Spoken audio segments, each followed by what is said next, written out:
Aqui sobre esse cenário de guerra, Rússia e Ucrânia. Depois de 5 meses, mais de 6 meses de guerra, a gente vê que os primeiros navios saíram, até mesmo temos notícias de que mais de 1,5 milhão de toneladas de grãos já deixaram a Ucrânia. Parece que está sendo normalizado esse processo de exportação de grãos na Ucrânia. Queria saber como que você está vendo esse momento, né, de retomada das exportações de grãos da Ucrânia. O que isso significa nesse contexto global, nesse contexto de alimentação global? Como que você está vendo esse momento? O que a gente precisa realmente visualizar agora pelo lado da população é uma melhora, né, que é muito importante, da quantidade de oferta de grãos. Então a Ucrânia ela vinha com um problema bastante grave de não conseguir fazer essas exportações devido a esse conflito Rússia e Ucrânia.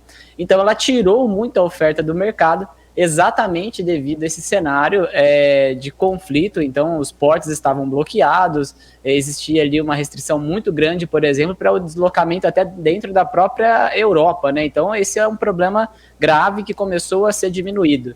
Até saiu uma notícia recentemente colocando uma possibilidade no mês de outubro da própria Ucrânia conseguir exportar mais 6 milhões de toneladas de grãos do que ela exportou nessa temporada, nesse mês agora, né? Tá concluindo o mês de agosto.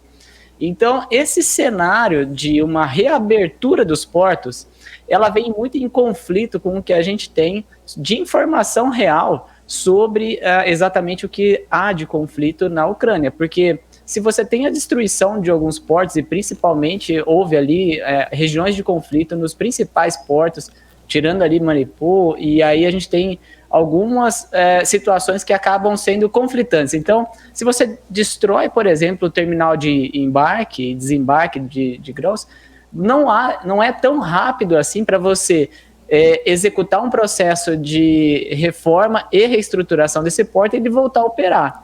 Contudo, então, o ministro da Agricultura da Ucrânia colocou esse ponto, né? E isso daí certamente traz ali um alívio a priori para a oferta, principalmente de milho. Então, o trigo, eles têm ali uma demanda interna e uma produção menor, uma demanda interna maior.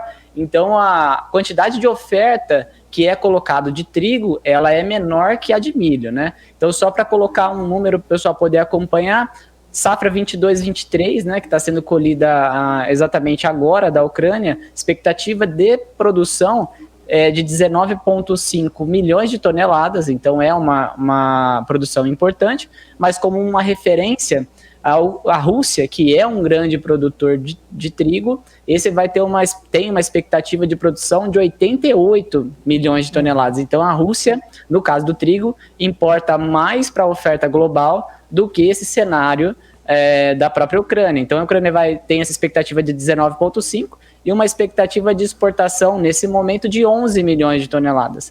Só que se ela reverter isso para o mercado interno, ou se não para países próximos, devido à questão de quebras que vão ocorrer ali na própria zona do euro, ela consegue atender melhor essa necessidade. Agora, no caso do milho, aí é diferente. Então, é uma boa notícia, contudo, existe uma expressão, né, que eu não lembro exatamente quem colocou ela, mas ela não é minha, que na guerra a primeira coisa que some é a verdade. Então, eu acho que esse é um cenário que a gente realmente precisa considerar. Uma boa notícia, uma possibilidade de maior exportação, mas nós ainda precisamos acompanhar para ver se isso realmente vai ocorrer.